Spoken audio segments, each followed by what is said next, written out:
खुलुमबाय दहाय आफा बोराइ बाथौ दिनै गरेस्वर समस्तिनि सिङाव थानाय सानजा खोला जितु बियाबनि रुफाथि फोरबो फालिथाय जितु आफादनि बानजायनायाव माने सानथामनि हाबाफारिजों माने खुंनो लानाय जितु बोसोरारि फोरबो बाथौ महासभानि बेखौ गाजा गोमजायै खुंलांनो थाखाय फैगौ माने मार्च दाननि 21, 22 आरो 23 बे सानथामनि हाबाफारियाव मेहेर गोनां हाबाफारि लानाय जादों। आरो दिनै बेवहाय गायसनजेननाय खुन्थिया गायसनजेननाय हाबाफारि दङमोन। बेयाव लेंहरनायनि थाखाय आं गोसो गोरबोजों साबायखर बावदों बानजाय आफादखौ आरो बियाब आफादखौ आरो लाइमोन आफाद आरो दौरि आफाद गासैखौबो आंनि गोसो गोरबोनिफ्राय साबायखर बावहरनाय जाबाय। आरो आंजों लोगोसे जोंनि माने इउपिपिएल दोलोनि मानाव गेदेर नेहाथारि कामिनी बसुमतारी बिथाङाबो दंफायो, बियाब आफादाबो दंफायो। बेनि थाखाय बिथांमोनखौबो आङो साबायखर बावदों।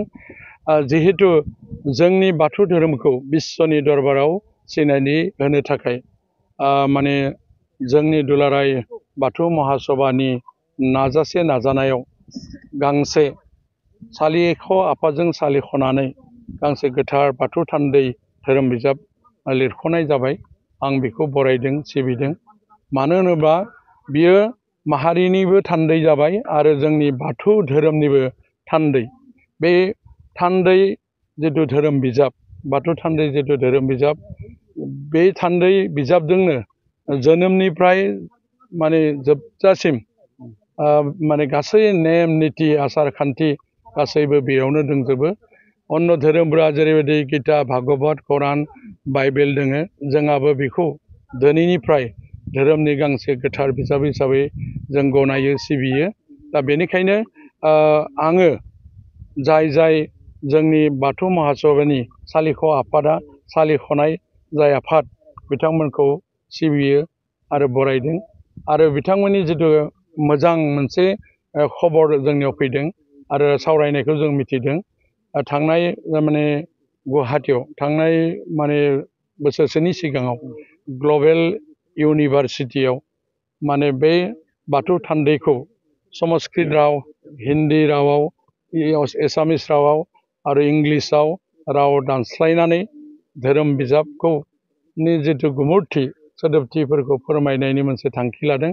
बेयो मोजां मोनसे ग्रन्थ लानाय जादों होननानै आंनि गोसो गोरबोजों बाख्नायदों।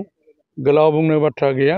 जिहेतु सानथामनि हाबाफारिया गाजा गोमजायैनो जागोन। मानो होनब्ला बोसोरसेनि सिगांनो बेवहाय बानजाय आफाद दादों। दा बेनिखायनो बिथांमोनहा गोख्रोङै बै हाबाफारिखौ मावदों। बेयाव 14ता बर' सुबानि गेजेरजों खुंजानायब्लाबो गासै जोंनि गरेस्वर समस्तियाव जे माने 106ता बर' सुबा दोङो। बेनि बागैबो अन्य जायगानिबो बेयाव आरज बादायलायनाय दङ, बायदि हारिमु बादायलायनाय, थुनलाइयारि बादायलायनाय, बायदि रोखोमनि हाबाफारिबो लानाय जादों। जोंनि मानाव गेदेर बिटिआरनि स्पिकार कातिराम बर' सारा बेयाव गाहाय आलासि महरै फैगोन। जोंनि मानाव गेदेर बिटिआरनि चिफ मानगोनां प्रमद बर' साराबो नुजाथि फैगोन।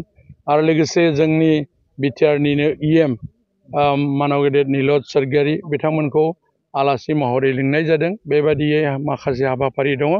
आं बेखिनिखौनो बुंबाय। बिथांमोना फैनानै निस्सय जोंनि बे सानथामनि हाबाफारिखौ मेहेर गोनां खालामगोन होननानै आसा फारिनानै आं बुंनायखौ आङो गिबियावनो जोंनि बिटिआर सरकारनि मानाव गेदेर प्रमद बर' सारखौ बरायदों आरो माने बिथांखौ बाख्नायदों। मानो होननानै बुङोबा गोग्लैसोनानै थानाय माने गोदोनिफ्राय गोग्लैसोनानै थानाय जितु थानसालिफोर, मन्दिर मस्जिदफोर, बेफोरखौ एसे मदद आरो हेफाजाब होनानै फोथांनायनि राहा लानानै माने मोनसे माने आसनि माने माबा लानाय जादों, थारमाने स्किम लानाय जादों। बेनो जाबाय आलारि सोरां बिथांखि। बे आलारि सोरां बिथांखिजों माने 2 लाख माने रायजोखौ मदद होनाय, माने थानसालिनि जितु धोरोमारि बिथिंखौ मदद होनाय, बेयो जोबोद मोजां जादों होननानै रायजोफोरा बाख्नायदों आरो बयबो बे माने आसनिखौ मोननो थाखाय हांखुर जादों। गोबांखौनो आङो MCLA हिसाबै आंनि सेराव फैनायनि थाखाय आङो गोमोदों। बे सबनिख्रुइ साबसिन आरो हामसिन मोनसे डिसिसन बादि आं मोनदों आरोखि।